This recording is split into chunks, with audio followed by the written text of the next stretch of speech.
ధర్మశాస్త్రం తనకున్నందుకు దేవుడే తోడున్నాడు, దేవుని హస్తం తన పైన అని ఎన్నిసార్లు చెప్పుకుంటాడు ఎజ్రా. ప్రత్యేకత అంటే రెండవ ప్రత్యేకత ఇది.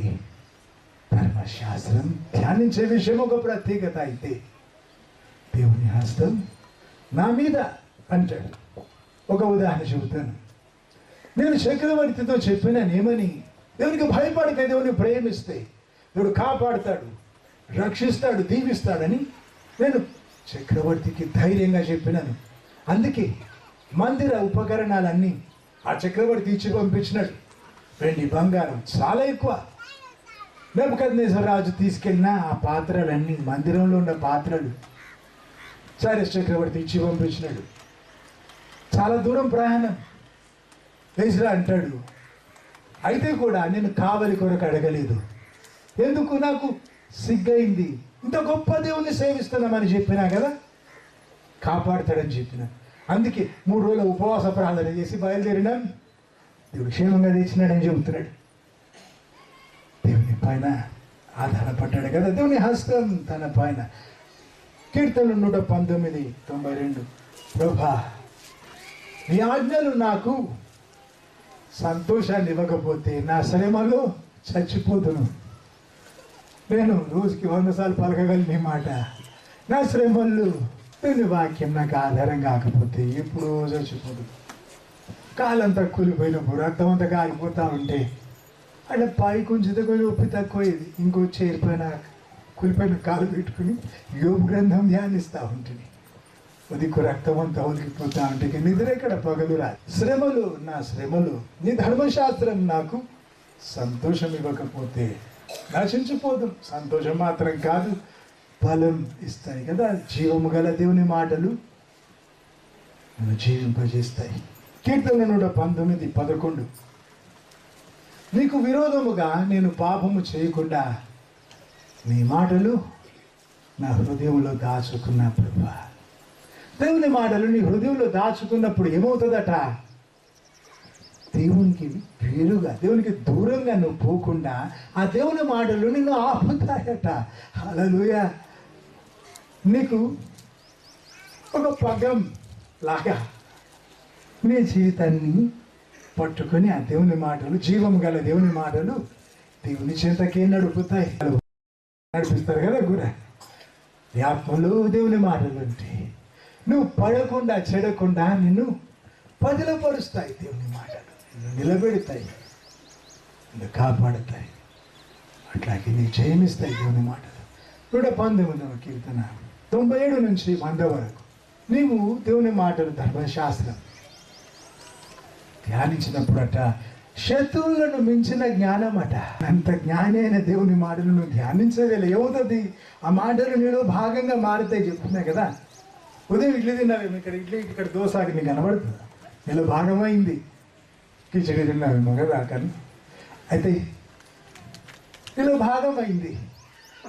కాబట్టి నీలో భాగమైన దేవుని మాటలు శత్రువులను మించిన జ్ఞానం నీకు ఇస్తాయట. దేవుని మాట వాళ్ళకంటే జ్ఞానం. ఇంకేంటి? నీ బోధకులను మించిన జ్ఞానం అట. ధ్యానించిన వాక్యం, దేవుని నుంచి విన్న వాక్యం లోతుల గురించి, దాని వాక్యంలో ఉన్న సత్యాలు, రహస్యాల గురించి ఒకటి చెబుతా. చాలా చిన్నగా ఉన్నప్పుడు అడిగిన దేవుణ్ణి, ప్రభా నువ్వు సర్వశక్తిమంతుడు కదా, నువ్వు సమాధిలో నుంచి బయటికి రావడానికి దేవదూత వచ్చి రాయి దొల్లించాలా? నాకు అర్థం కాలేదని అడిగిన. మంచిగా విన్నా దేవుని స్వరం, ఆత్మలు, మెలకువలు. నా కుమారుడా, ఆ సమాధిలో నుంచి నేను బయటకు వచ్చేసి నా పునరుత్థానుడనాయి.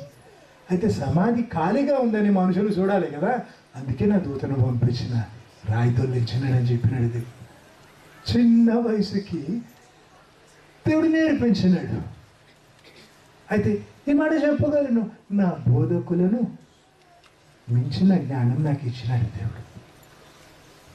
అప్పుడు అనుకునేవాడిని, ఇంత వాక్య జ్ఞానం ఏం చేసుకోవాలి? నాకేం తెలుసు, సమయం ఇటు చేత బట్టి వాడుకుంటాడని కదా. సరే, నీ సేవ పిలుపు లేకున్న వాక్యం అయితే నీకు అవసరం. ఈ బోధకులను మించిన జ్ఞానం అంటే మరి అయ్యలు నేను మీకు నేర్పించడానికంటే రెచ్చగొట్టి సవాలు చేసి వెంటబడి కదా నేర్పుతా ఉన్నాను. ఈ బోధకులను మించిన జ్ఞానం దేవుడు నీకు అందిస్తే నీకేం తక్కువ చేసి మానిస్తా ఉంటాను. సరే పలుగల కలుసుకుందాం, దానికి కూడా సిద్ధం. అయితే నీకు దొరకాలి ఆ జ్ఞానం కదా, బోధకులను మించిన జ్ఞానం. అవకాశం అయితే ఉంది, నువ్వు అడుగు. బైబిల్ తెరిచినప్పుడల్లా అడుగు, ప్రభా నాకు నేర్పించు పరిశుద్ధాత్మ ద్వారా. నాకు ఎప్పుడు తెలియని గూఢమైన విషయాలు నాకు నేర్పించమన్నాడు. దేవుడు వాగ్దానం చేసినాడు, నన్ను అడుగుము అన్నాడు. అడిగితే ఏం చేస్తారట? నీకు ఎప్పుడు తెలియని గూఢమైన విషయాలు నేర్పుతారట. దేవుని గురించి, సైతాను గురించి, ఈ కాలం గురించి, నీ గురించి కూడా, నీ ఉన్న స్థితి. మరి దేవుడు ఏమనుకుంటున్నాడు నీ గురించి? నీ పిలుపు ఏంటి, నీ బ్రతుకేంటి, మరి ఇప్పుడు ఏం కోరినాడు దేవుడు అని చెబుతాడు. అడుగు ఇప్పుడు అడగమన్నావు కదా, నేను అడుగుతున్నా, నమ్ముతా ఈ వాగ్దానం నా జరిగించు. నేను నన్ను అడుగుమన్నావు కదా, నిన్ను అడుగుతున్నా. నాకు ఎప్పుడు తెలియని గూఢమైన విషయాలు నా నేర్పించమని అడిగి బైబిల్ చదువు. వాక్యం నేను చదవాలి, నాకు అర్థమయ్యేటట్టు చేయి, జ్ఞాపకం ఉండేటట్టు చేయి, నేను జరిగించాలి. జరిగించిన వాక్యం నేను చెప్పాలి ఇతరులకి అని అడిగి ఆనందించి నేర్పుతాడు దేవుడు. నాకు నేర్పినది నీకు నేర్పుతాడు. కీర్తనలు 119, 109 వచనం. నువ్వు ప్రాణాపాలు నాకున్న ప్రభా నీ ఆజ్ఞలైతే నేను మరవలేదు అంటున్నాడు. ప్రాణం కంటే ఎక్కువ తను ప్రేమించి చెబుతున్నాడు ఏమని? ప్రాణాపాయాలు ఎన్ని వచ్చినా నీ ఆజ్ఞలైతే నేను మరవలేదు, పక్కకు పెట్టలేదు అంటున్నాడు. 119వ కీర్తన 165. వాక్యం ధ్యానించే వారికట చాలా అద్భుతమైన గొప్ప శాంతి దేవుడు ఇస్తాడు అని రాసి. Great peace they have. వారు తొట్టిల్లరట. దేవుని వాక్యం ధ్యానించే వాళ్ళ గురించి 2 వాగ్దానాలు ఆ చోట. శాంతి ఇస్తాడట దేవుడు, అన్ని పరిస్థితుల్లో తొట్టిల్లకుండా నిలబెడతాడట దేవుడు. యెషయా గ్రంథంలో 51:7 దేవుడు అంటున్నాడు, నా ధర్మశాస్త్రం తెలిసిన నా ప్రజలారా అని పిలుస్తున్నాడు. పిలిచి ఏమంటున్నాడు? మంచి చెడు మీకు తెలుసు అంటున్నాడు.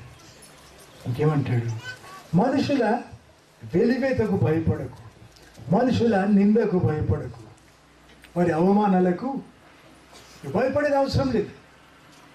వెలివేతకు, నిందకు, మనుషుల అవమానాలకు భయపడేది నీకు అవసరం లేదు అంటున్నాడు. ఎవరితో? ధర్మశాస్త్రం తెలిసి జరిగించే వారితో. ఏమంటున్నాడు? నువ్వు నాకు తెలుసు, నీ పక్షంగా నేను యుద్ధం చేసి నీకు విరోధంగా పలకబడిన మాటలు నేను కొట్టేస్తా, నీ పక్షంగా నేను యుద్ధం చేస్తా, నీకు నేను ఉన్నానని వెల్లడి చేసుకుంటా అంటున్నాడు కదా దేవుడు. నీ పక్షంగా నేనున్నానని వెల్లడి చేసుకుంటా. అందుకే మనుషుల వెలివేతకు, వారి నిందకు, అవమానాలకు నువ్వు భయపడేది అవసరమే లేదు అంటున్నాడు దేవుడు. 31:33. దేవునికి ధర్మశాస్త్రం ఎంత ముఖ్యమంటే దేవుడు అంటున్నాడు, సమయం వస్తుంది మీ హృదయాలలో ధర్మశాస్త్రం రాసుకుంటా, మరిచిపోకుండా అట్లాగా గుర్తుపెట్టుకునే దేవునికి ఇష్టం కదా. హృదయంలో దేవుని మాటలు గుర్తుపెట్టుకుంటే ఏమవుతుందట? నేను మీకు దేవుడనై ఉంటాను, మీరు నాకు ప్రజలై ఉంటారు. మనకు వర్తించే మాట కదా. ధర్మశాస్త్రం నీ హృదయంలో ముద్రలా మిగిలితే, నువ్వు మర్చిపోకుండా గుర్తుపెట్టుకొని జరిగిస్తే దేవుడు ఉంటాడు కదా, పలుకుతాడు దేవుడు. హోషేయ 4:6. నా ప్రజలు జ్ఞానము లేక నశిస్తున్నారు అన్నాడు. ధర్మశాస్త్రం గురించే. జ్ఞానం లేనందుకు నశిస్తారట, జ్ఞానం లేకుండా పోతుందట ధర్మశాస్త్రం ధ్యానించకపోతే. ఇజ్రాయేలు గురించి, వారి సంతానం గురించి కూడా దేవుడు చెప్పి ఏమన్నాడు? విడిచిపెడతా అన్నాడు. ఒకటే కారణం, ధర్మశాస్త్రం లేనందుకు, జ్ఞానము లేక నశిస్తున్నారు అన్నాడు కదా.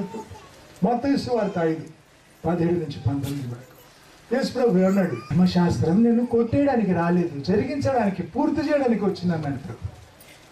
భూమి ఆకాశాలు గతించిన నా మాటలు సున్నపోలు గతించమన్నాడు కదా ప్రభు.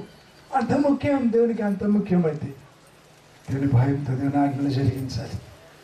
దేవుని ఆజ్ఞల్లో చిన్న ఆజ్ఞ మీరి జరిగించమని ప్రకటించే వాళ్ళట పరలోక రాజ్యంలో చాలా అల్పమైన వారట, ఎన్నికలేని వారట. వాక్యం జరిగించి బోధించే వాళ్ళే దేవుని దృష్టికి ఘనులట. మన దగ్గర సిద్ధపడ్డ దేవుని సేవకులకి ఇదే చెప్తాను, నీ చేతగాని మాటలు ఎవరికి చెప్పొద్దని చెబుతా. నాయకుడు ఎంత దూరం తీసుకెళ్తాడు, తను వెళ్ళినంత దూరం మరి చెప్పిన దేవుని మెప్పు కోరినా నీవు పొందు దేవుని మెప్పు అని మాదిరి చూపినా కదా. కడి వాక్యం నీవు జరిగించి అప్పుడు ప్రకటించాలి. నీ చేత కాకుంటే ఇక మౌనంగా ఉండాలన్నమాట కదా. మత్తయి సువార్త 7:12. ఈ చోట ధర్మశాస్త్రం అంతా సారాంశం ఏంటి అంటే, మనుషులు నీకు ఏం చేయాలని నువ్వు కోరుతావు, నువ్వు అట్లా చేయాలి. ఇది ధర్మశాస్త్ర సారము అని రాసు. నువ్వు కోరుతావు, ఎవడన్నా వచ్చి నేను రాయి కొట్టాలని లేదా తిట్టాలని నువ్వు కోరవు కదా. గౌరవించాలి, ప్రేమించాలని కోరుతావు కదా. మరి నీ ప్రయాసకి గుర్తింపు కోరుతావు, నీవు ఏం కోరుతావు నువ్వు అట్లాగే చెయ్యి మనుషులకి. ఇది ధర్మశాస్త్ర సారం అని రాసు. మత్తయి సువార్త 22:35-40 వరకు. ఆజ్ఞలు అన్నిటిలో పెద్ద ఆజ్ఞలు ఏవి అంటే, ప్రభు ఏం చెప్పినాడు, నిజాన్ని ప్రేమించాలి పూర్ణ హృదయం, పూర్ణ ఆత్మ, పూర్ణ వివేకం, పూర్ణ బలముతో. ఆ తర్వాత నిన్ను వలె భగవాన్ని ప్రేమించాలి. ధర్మశాస్త్రం అంతట్లో ఇవే పెద్ద ఆజ్ఞలని చెప్పినాడు కదా. గలతీ 3:24. బాల శిక్షకుడు అట ధర్మశాస్త్రం నిన్ను క్రీస్తు చెంతకు నడపడానికి, క్రీస్తు చెంతకు నిన్ను తీసుకెళ్ళడానికి, సిద్ధపరచడానికి ధర్మశాస్త్రం అట. బాల శిక్షకుడు అట ఇస్ ఎ ట్యూటర్. క్రీస్తు చెంతకు నడుపుతాడట ధర్మశాస్త్రం. కానీ నిర్లక్ష్యం చేయకు ధర్మశాస్త్రం. దేవుడు అంటే నీకు తెలియకుండా పోతుంది కదా. ఒక్కొక్కడు ఏమంటాడు, మూర్ఖుడు నాకు వాక్యం ఉంది, వాక్యమే చాలు, వాక్యం తలవాసిపోయేంత వాక్యం. ఇంకొకడు ఏమంటాడు, పరిశుద్ధాత్మతో నింపబడ్డ, ఆత్మ నడిపింపు. గ్లాస్ నీళ్ళు తాగాల కూడా ఆయన చెప్తున్నాడు, లెఫ్ట్ రైట్ చెప్తున్నాడు, సాటిలైట్ నావిగేషన్ లాగా, హోలీ స్పిరిట్ నావిగేషన్. ఇక నాకు వాక్యం అవసరం లేదంటాడు. తన ఆత్మ ద్వారా ఏం చెప్పినా నీకు నిర్ధారణ ఇస్తాడు తన వాక్యంలో. తన వాక్యానికి వేరుగా ఏం చెప్పడు దేవుడు. బంగారమ్మ కదా గీట్రాయి మీద గీసి చూస్తారు, అప్పుడు తెలుస్తుంది. వాక్యం లేకుంటే ఏ నడిపింపో నీకేమర్థమవుతుంది. భ్రమ పెట్టే ఆత్మలు కూడా ఉంటాయి. నేను చాలా చిన్నగా ఉన్నప్పుడు నేను చూసిన, ఇక వివరాలు చెప్పాను, చూసిన ఇందాకే కూడా నేను చెప్పిన ఒక దృశ్యం నేను చూస్తే అది నా అనుభవం. నా కాపీరైట్ మైక్లో చెప్పొచ్చు అని ఒప్పుకున్నారు. అయితే దేవుని సేవ కుదుడు పిలిచినానని చెప్పి, పరిశుద్ధ ఆత్మతో నింపబడ్డానని చెప్పి నాట్యం ఆడుతూ ఉండేవాడు గంటలు. ఇంకేంటి ప్రవక్తల ఆత్మలు తనలో వచ్చినట్టు వాళ్ళు మాట్లాడినట్టు, చచ్చిన వాళ్ళ ఆత్మలు పదిలంగా పరలోకంలో ఉంటే మా పూర్వీకులు వారు ఎవరో వచ్చి మాట్లాడినట్టు. ఎంత బాధ అయింది. ఈ ఓ గంట ఈ నాట్యం, ఈ వ్యర్థమైనవన్నీ చూసే కంటే నేను గంట బైబిల్ చదువుకుంటే బాగుపడతా కదని వెళ్ళిపోయినా. వద్దు, నాకు ఇదంతా వద్దు, నాకు వాక్యం ఉంటే దేవుడు ఉంటాడు. ఇప్పుడు మిగతా వాళ్ళు తెలుసుకున్నారు, ఏమన్నది భ్రమ పెట్టి మనిషి చెడిపోయినాడు. దేవుని సేవ ఆగిపోయింది తనకు. ఎందుకు? దారి తప్పినాడు. ఎందుకు? వాక్యం లేదు. చెట్టు వేరు పారినట్టు భూమిలో వాక్యంలో వేరు లేదు, లోతుగా వెళ్ళలేదు, పట్టు లేదు, పడిపోయినాడు.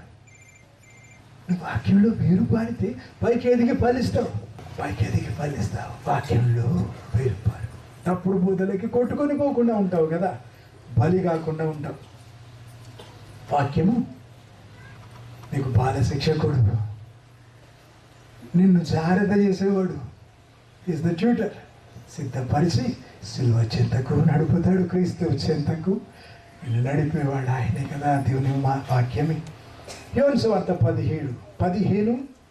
నా మాటలు మీలో ఉంటే, మీరు నాలో ఉంటే మీరు ఏమడిగినా ఇస్తా అన్నాడు దేవుడు. అంటున్నాడు దేవుడు, నా మాటలు మీలో మరి పెరగాలి అంటున్నాడు కదా. తన మాటలు నీలో ఉంటే నువ్వు ప్రార్థిస్తే దేవుడు వింటాడు, లేకుంటే కప్పు దాటదు నీ ప్రార్థన.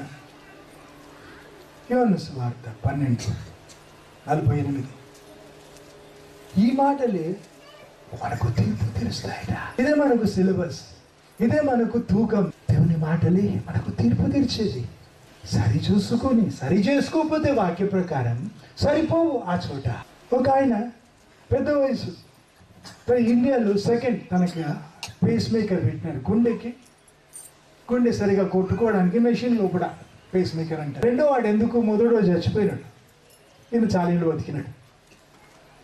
అయితే ఆయన సమయానికి అది తీసి ఇంకేదో కొత్త మెషిన్ అయిపోతే చాలా బాగాలేకుండా అయినాడు. హార్ట్ స్పెషాలిటీ పెద్ద హాస్పిటల్. చనిపోయినాడని చెప్తున్నారు డాక్టర్. ఏం చల్లబడిపోయింది, చలనం ఏం లేదు. ప్రార్థించిన ప్రభు బ్రతికించవా, ఆయుష్ అవకాశం నీకు ఇష్టమైతే నీ సేవలో వాడుకో అని ప్రార్థించి వచ్చేసిన. అక్కడ చాలా స్ట్రిక్ట్, అక్కడ అంతా సెక్యూరిటీ. ఒక్కొక్కళ్ళ బ్యాగ్లు కూడా చెక్ చేసి బిస్కెట్ ప్యాకెట్ ఉంటే కూడా తీసుకుంటున్నాను. అటెండెన్స్ తీసుకెళ్ళి పేషెంట్కి ఇస్తారేమని చెప్పి ఊరికాలని పెట్టుకున్నాడు. తెలుగు రాదు అని చెప్పి అర్థం కాదు, వాడి పనుడు చేసుకుంటాడు. నేను వచ్చేసిన, ప్రే చేసి గీతలు పడాలి కదా. వచ్చేస్తే అది వెంటనే ఫోన్ చేసి చెప్పినారు, నువ్వు అవతల పోగాని అని లేచి కూర్చున్నాడు. పైపులని లాగేసుకున్నాడు. నాకు ఆకలి అవుతుంది, అన్నం పెట్టమని అడిగినాడు. చెబుతున్నాడు, నా ఆత్మదేవుడు తీసుకెళ్ళాడు పరలోకి. అయితే అక్కడ సైతాన్ వచ్చి నా చెందినవాడని చెప్పి గోను సంచిలా ఉన్నారు, దాంట్లో వేసేసుకున్నాడట 3 సార్లు.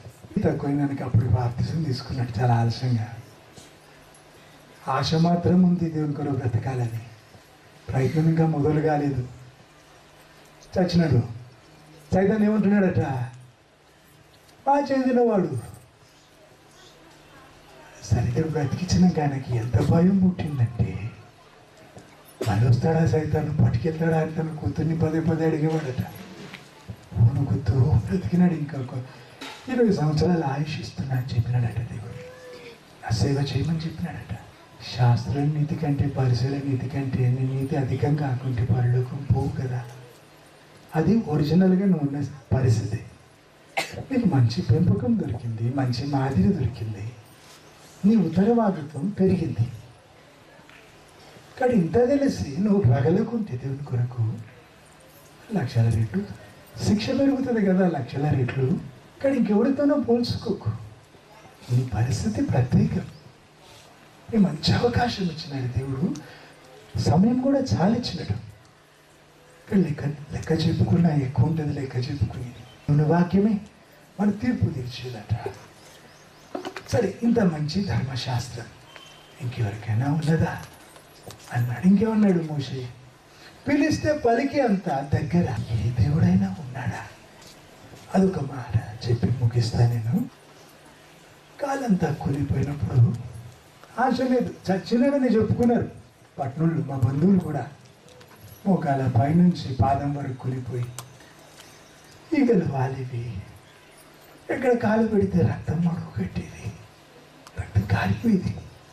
బట్టలు మార్చుకునే వేళ ఆ చర్మం అంటుకుని ఊడిపోయేది. ఆ పనులన్నీ తీరినాక మధ్యరాత్రి వేడినీళ్ళు పెట్టుకొని తీరికగా శుభ్రం చేస్తుంటే ఆ కులిపోయిన కాలు, కులిపోయిన మాంసం ఊడిపోయేది. మానవరీతిగా ఆశ లేదు. ఓ సమయం ఆలుకోలేని బాధల్లో మోకాల మీదకి వచ్చి ప్రభా శక్తిని మనం అడిగిన, పిలిచిన, నా తండ్రి అని పిలిచిన, అక్కడ మాత్రం నీ జ్ఞాపకం చేసుకున్నాను, శక్తి సరిపోవడం లేదని అడిగిన. ఇంకేం చేసినప్పుడు ఒక ప్రశ్న అడగలే దేవుణ్ణి, నాకెందుకు వచ్చిన ఎంతకాలం అని అడగలే. సనగలేదు దేవుని పైన లేదు. ఇంకో కాలు కులిపోలేదు కదా, అందుకే దేవునికి వందనాలు చెల్లించిన. కులిపోయిన కాలు కొట్టేలేదు కదా, అందుకొరకు దేవునికి వందనాలు చెల్లించిన. ఎముక చెడిపోయింది, చీలమంటే ఎముక, నిలుచుని ఆధారమే లేదు. మొండి చేసి అట్లా నిలిచేవాడిని. నొప్పి ఎక్కువైతుంటే ఇంకా బరువేసేవాడిని. ఏమనుకునేవాడిని, కాడి కింద ఎత్తు బరువు మోయలేక ఉరికిపోయి చచ్చిపోతుంది కొన్నిసార్లు. అట్లాగా దేవుని సేవ చేస్తూ చచ్చినా చింత లేదు అని ఒక్కోసారి 2.5 గంటల నుంచి వాక్యం చెప్పిన. అందుకొరకు దీనికి వందనాలు చెల్లించిన. ఈ కుళ్ళిపోయిన కాల పైన నిలిచి నీ నామం ప్రకటించగలుగుతున్నా. జన్మకంత సాధించి పాప క్షమాపణ కొరకు వందనాలు చెల్లించిన. దేవుని సేవ కొరకు దేవుడు పిలిచినందుకు వందనాలు చెల్లించిన. కృతజ్ఞతలు చెల్లిస్తా ఉంటే చేతి వేలు తాకిన ఆ గాయానికి శక్తి ప్రవహించింది లోన. ఉలిక్కిపడి చూస్తే ఎముక చెడిపోయి రంధ్రం ఉన్న చోట తెల్లగా కొత్త ఎముక కనబడుతుంది. దేవుడు అప్పుడే సృజించిన ఎముక. సృష్టికర్త నా కాలు ముట్టినాడు, కొత్త ఎముక సృజించినాడు. విశ్వమే పలికి సృజించిన దేవుడు పలికిన మంచిగా అయిపోవాడిని కదా, కాదు. దిగి వచ్చినాడు, నడిచి వచ్చినాడు, నా కాలు ముట్టినాడు. ఓ మనిషి ఇంకో మనిషి కాలు ముట్టడానికి వెనకాడతాడు కదా, చిన్నతనం అంటాడు కదా, మొమాటపడతాడు. దేవుడు నా కాలు ముట్టినాడు. శిష్యుల పాదాలు కడిగిన యేసయ్య నా కాలు ముట్టి కొత్త ఎముక సృజించినాడు. మోషేకు ఒక కర్ర దీవించి ఇచ్చిన దేవుడు నా కాలు బాగు చేసి ఇచ్చినాడు. సాక్ష్యంగా దేవునికి స్తోత్రం. చూడు, నేను పిలిచిన నా ప్రార్థన అయిపోలేదు. కొన్ని నిమిషాలు అయింది నేను పిలిచి. మనుషులకు ఫోన్ చేస్తేనే హోల్డ్లో పెడతారు కదా, ఇంకెవరు పెద్ద మనుషులతో మాట్లాడుతూ ఉంటారు. చచ్చినట్టు మనం ఎదురు చూడాలట కదా, తీరినప్పుడు మాట్లాడతారట. అయితే దేవుడు చూడు నిన్ను హోల్డ్లో పెట్టాడు కదా, స్విచ్ ఆఫ్ చేయడు కదా, కట్ చేయడు నీ కాల్. హల్లెలూయా. పిలిస్తే పలికి అంత దగ్గర దేవుడు ఉన్నాడు. నేను సాక్ష్యం అంత దగ్గర ఉన్నాడు. నువ్వు పిలువు, నీకు పలుకుతాడు. పక్షపాతి కాడు దేవుడు. వ్యాధి ఉందో, జీవిత సమస్యనే ఉన్నదేమో, అసాధ్యమైన పరిస్థితి ఏమో, అప్పులేమో, కుదరని రోగమేమో, మార్పు లేని కుటుంబీకులేమో, అయితే పలుకుతాడు. నీకు తప్పకుండా పలుకుతాడు దేవుడు అని చెబుతాను. నా పలికినాడు. పిలిస్తే పలికి అంత దగ్గర ఉన్నాడు. ఓసారి దేవుని సేవలో 7 సంవత్సరాలు పూర్తవుతుంటే నేను ఉపవాసం ఉండి ప్రార్థన మొదలు పెట్టుకున్నాను. ఏమనుకున్నాను, చాలా మటుకు పనులు అప్పచెప్పినాను. ఇక 40 రోజులు, 100 రోజులు, 1000 రోజులు లెక్క పెట్టను. దేవుడి నుంచి వినే వరకు ప్రార్థిస్తా. ఏమని ప్రార్థిస్తున్నా, నీ సేవలో నేను ఎట్లా ముందుకు సాగాలి ప్రభువా, నాకు నేర్పించు అని ప్రార్థన మొదలుపెట్టినా. ఉదయం 6 గంటలకి ప్రార్థన మొదలుపెట్టినాను. సాయంత్రం 6 అయింది. ఉదయం 6 నుంచి 12 గంటలు గడిచినాయి అంతే. బైబిల్ చదువుకుంటున్నా, మెలకువలో ఉన్నా. మహావృద్ధుల్లా కనబడుతున్నాడు. దృశ్యం మారిపోయింది. పెద్ద గడ్డం, నీళ్ళ మొట్టు కాలుతుంది, తెల్ల గడ్డం. చిరునవ్వు నవ్వుతూ నువ్వు ఇక్కడ రా అని పిలుస్తున్నాడు. నేను ఆయన దగ్గరికి వెళ్ళే వరకు ఆగకుండా ఆయన పరిగెత్తి వచ్చి నన్ను కౌగలించుకున్నాడు. వీపులో నిమురుతూ నేను నీకు నేర్పిస్తాను అన్నాడు. నేనేమని ప్రార్థిస్తున్నా, నాకు నేర్పించు ప్రభా, ఏ రీతి ముందు సాగా. నేనేమనుకున్నా 1000 రోజుల ఉపవాసం చేస్తా. వినాలి దేవుడి నుంచి. ఒక్కరోజు దాటకముంది కళ్ళకి మెలుకులు కనబడ్డాడు. ఎదకు హత్తుకున్నాడు. నేను నీకు నేర్పిస్తాను. పిలిస్తే పలికే అంత దగ్గరున్నాడు దేవుడు. మనం మొక్కే దేవుడు. చాలా ఏళ్ళ క్రితం మోటార్ సైకిల్ మీద ఎండాకాలంలో హెల్మెట్ లేకుండా తిరిగిన. ఎక్కడెక్కడ ఊళ్ళు, హైవేలు దాటి, అడవులు దాటి, ఎండలో కూడా హెల్మెట్ లేకుండా తిరిగిన. ఎండ దెబ్బ తాకింది. హాస్పిటల్లో వేసినారు. ఆశ లేదని డాక్టర్స్ చెప్పినారు. అయితే అన్ని రోగాలు చెప్పినారు. షుగర్, బీపీ, తదితర చిల్లర వ్యాధులు అన్నీ చెప్పినారు. ఏమంటారు, వస్తే ఆ పరిస్థితులు నాకు స్ప్రో లేకుండా పోయింది. అప్పుడు హాస్పిటల్ వేసినారు. స్ప్రో రాగానే పీడించి డాక్టర్ని డిశ్చార్జ్ చేయించుకొని వచ్చినాను. ఎందుకు ఆ రోజు ఆదివారం అని అర్థమైంది. అయ్యో, ఆదివారం ఆరాధన రోజు మీకు ఉన్నదని చెప్పి వాళ్ళు బ్రతిమాలి ఆఖరికి పంపించినారు. అప్పుడు ఉపవాసం ముగింపు. అందరు సంఘం అంతా నా కొరకు ఏడుస్తున్నారు. తెలుసు కదా ప్రేమ, అన్నాన్ని ఇంత సొంతం చేసుకుంటారు కదా, చాలా ఏడుస్తున్నారు. నేను అన్నాను, ఏ మేలు అట్లా ఏడిస్తే కలిసి దేవుని అడుగుదాం. బైబిల్ తెలుగులో న్యాయమానని రాసి ఉంటుంది కదా, నామానని ఇంగ్లీష్లో ఉంటుంది. మరి ఆ న్యాయమానం దేవుడు బాగా చేసినప్పుడు పసిపిల్లవాని దేహంగా మార్చినాడు. అట్లా బాగు చేయమని అడుగుదాం కలిసి దేవుణ్ణి అని చెప్పినాను. ఉపవాసం ముగింపు ప్రార్థనకు సరే, ఉపవాసం ముగింపు ప్రార్థన చేసి వెళ్ళినాక నా కుటుంబీకులు, నేను ఆఖరి వాడిని మా ఇంట్లో. మేము 6 అన్నదమ్ములు, అక్క చెల్లెళ్ళు. ఇప్పటికీ మా అమ్మ చిన్న అని పిలుస్తుంది. అక్కలు కూడా చాలా ప్రేమిస్తారు కదా. మరి చాలా ఏడ్చినారు. అంతా హాస్పిటల్ పరిగెత్తి వస్తే చెప్పినాను, నేను వచ్చి కలుస్తా మిమ్మల్ని, మీరు వెళ్ళండి మంచిగా ఉంచనండి దేవుడు నన్ను అని చెప్పిన. సాగే చేసి దూరం నుంచి వెళ్ళగొట్టినాడు. సరే వచ్చినా కదా, వారికి ఫోన్ చేసి చెప్పినాను, నేను వచ్చి కలుస్తాను కదా, వస్తున్నాను అని చెప్పినాను. సాయంత్రం 6 గంటలకు వస్తాను చెప్పినాను. కొంచెం టైం ఉంటే అలా పడుకున్నాను, నిద్రపోలేదు, కళ్ళు మూసుకుంటే ఒక 80 ఏండ్ల పెద్ద మనిషి నాకు వచ్చి పక్కకు నిలిచినాడు. మెరిసే బట్టలు అట్లే మామూలు బట్టలు. ఆయన ఏమంటున్నాడు, ఇక్కడికి నిలిచి, మీ మధ్యలో నేను సంచరిస్తున్నాను, మీ సంభాషణలు అన్నీ విన్నాను, నీ మనవి ఆలకించినాను, పసిపిల్లవాని దేహంగా మార్చినానని చెప్పినాడు. హల్లెలూయా. ఆ తర్వాత చెప్పినాడు దేవుడు, 3 రోజులు నీకు గాఢ నిద్ర వస్తుంది అని చెప్పినాడు. ఆ గాఢ నిద్ర వచ్చినప్పుడు భూమి లోతులు కనబడుతున్నాయి, భూగర్భం కనబడుతుంది, చాలా లోపలికి కనబడుతుంది. భూమి యొక్క అగాధ స్థలాల్లో విచిత్రంగా నన్ను నిర్మించిన ప్రభు అనే వాక్యం గుర్తొస్తుంది. నేను అద్భుతాలు తెలియజేసినట్టు మనుషులు చెప్పుదన్నాడు.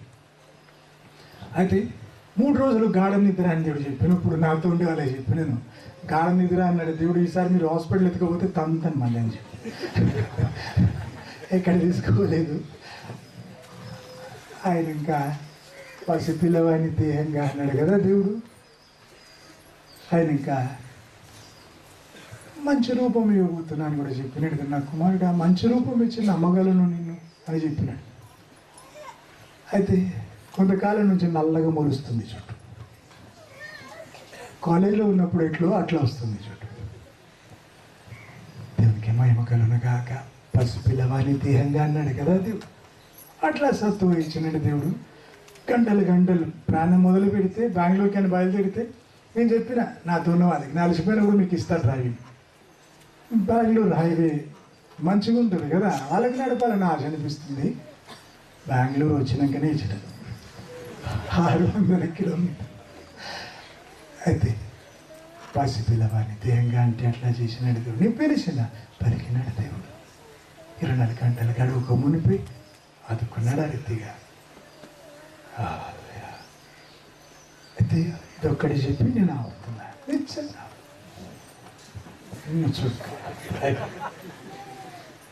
అయితే మా నాయన హాస్పిటల్లో ఉన్నప్పుడు రాత్రంతా మా నాయన చేయబట్టుకుని తనతో ఉండి మాట్లాడుతూ వచ్చేస్తున్నా. మా నాయన తగ్గించి ఇంకెవరు ఉంటారు అప్పుడు. మా బంధువులు ఏమన్నారు, మా నాయన హాస్పిటల్ బిల్ వాళ్ళకి కడతామన్నారు. మా కుటుంబీకులు చెప్పిన ఆ డబ్బు మీరు తీసుకుంటే మేము మొక్కలు చూడండి.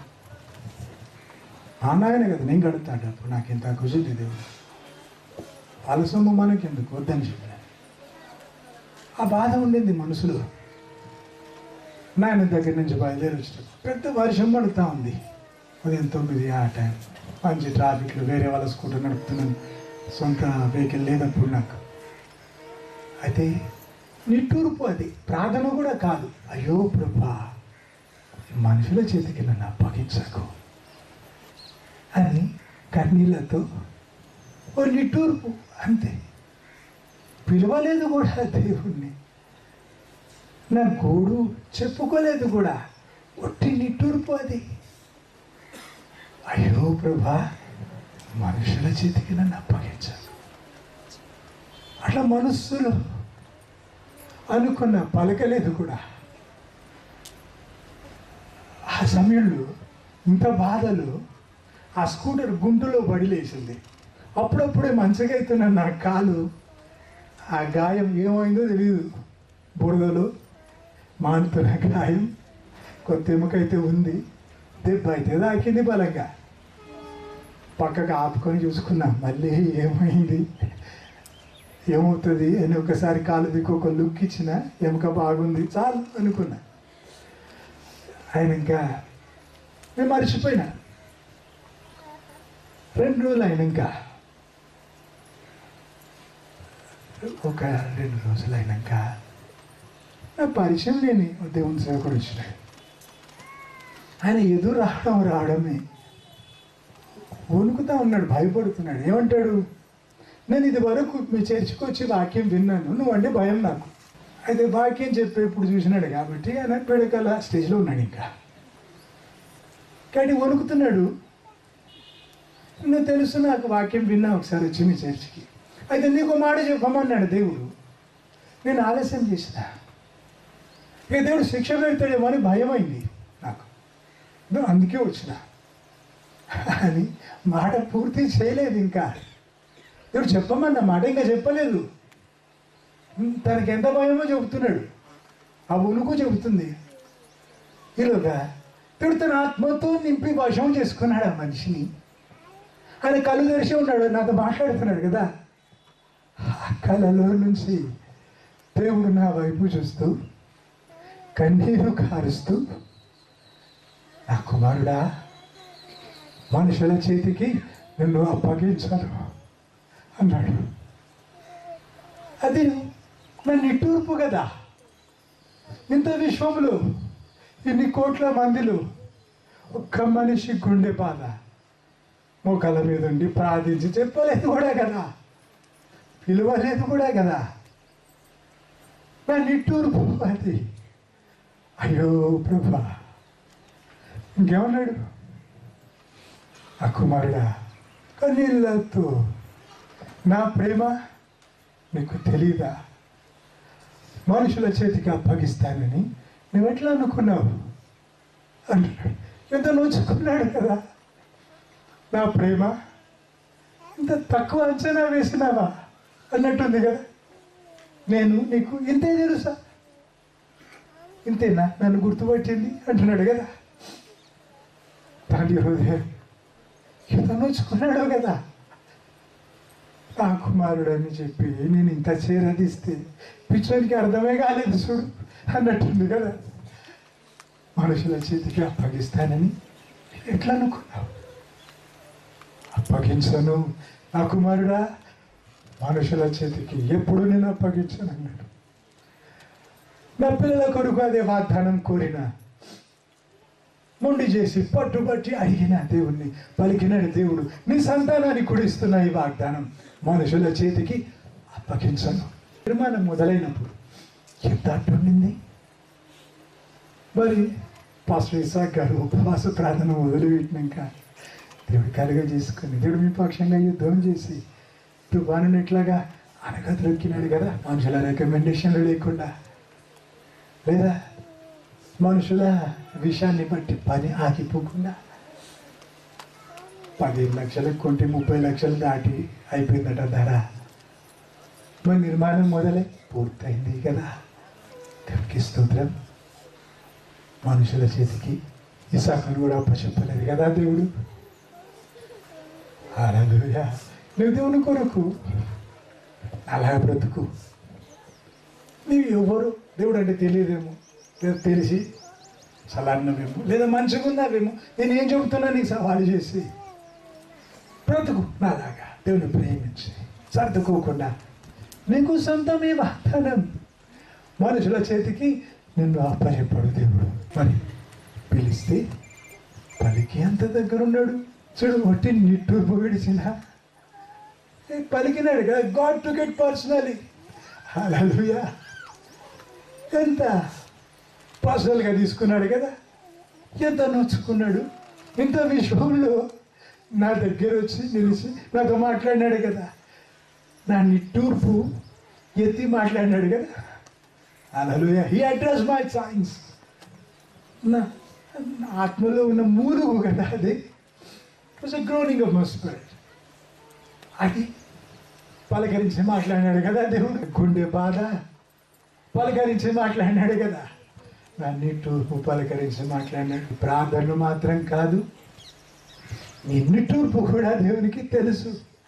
మరుగున నువ్వు కాల్చే కన్నీరు దేవునికి తెలుసు. అనుకుంటాడు తప్పక. నువ్వు పిలిస్తే పైకి ఎంత దగ్గర ఉన్నాడు. ఎప్పుడు ఆయన ఆజ్ఞలు నువ్వు మరవకుండా జరిగిస్తే సరే. మనిషి బ్రతికినావే పిలిచి చూడు, పలుకుతాడు. నువ్వు తిరిగితే ఆయన కౌగిలి దొరుకుతుంది. కానీ ఆడుకోకు, ఎప్పుడు అట్లా జరగదు. నువ్వు ఆడుకుంటే విడిచిపెడతాడు కదా, శిక్ష పెడతాడు.